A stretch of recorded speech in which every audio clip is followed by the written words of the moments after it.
Production of baby formula is ramping up again at Abbott Nutrition's Michigan plant. Damage and flooding from severe thunderstorms had forced the facility to halt operations in mid-June, and that was just 2 weeks after the factory had reopened following a months-long shutdown over a contamination issue.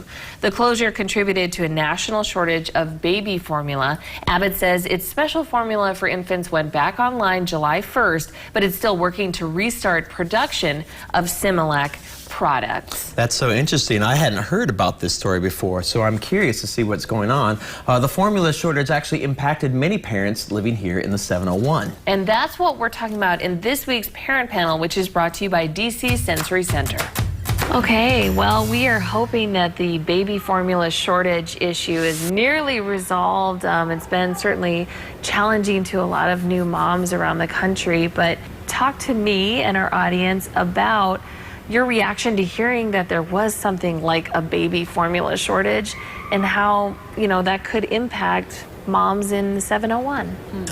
It's just amazing, because sometimes you think, you're like, how could this happen? There's so many babies who really depend upon that, all those various gentle formulas or soy-based or whatever. I cannot even imagine what some of the moms who, by choice or physical reasons, couldn't breastfeed, and just having the what do we do? And then I think back to, our parents and parents' generation, where they maybe made their own formula, because these things, have happened. I could just imagine how confusing and how scary that time would be. I'm thankful I don't have any babies. Hallelujah.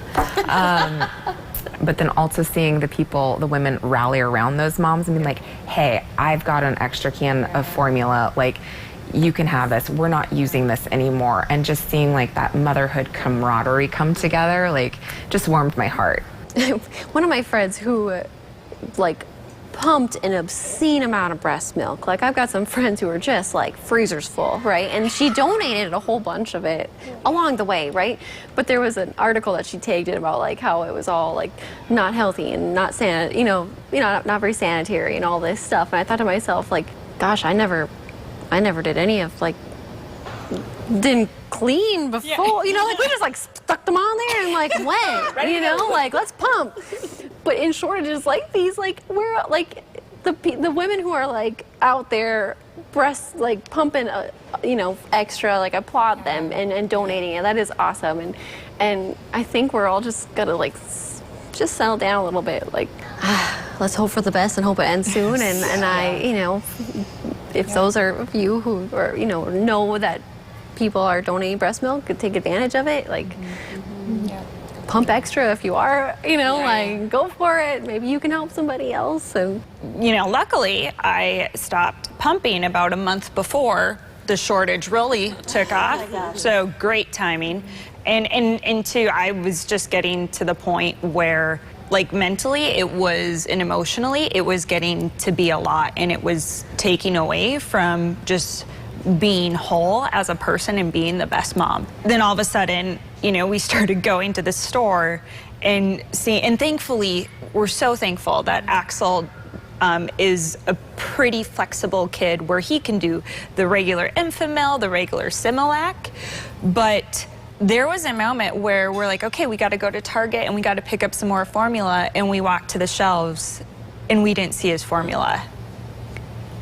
And it was this moment of, okay, my son needs to eat.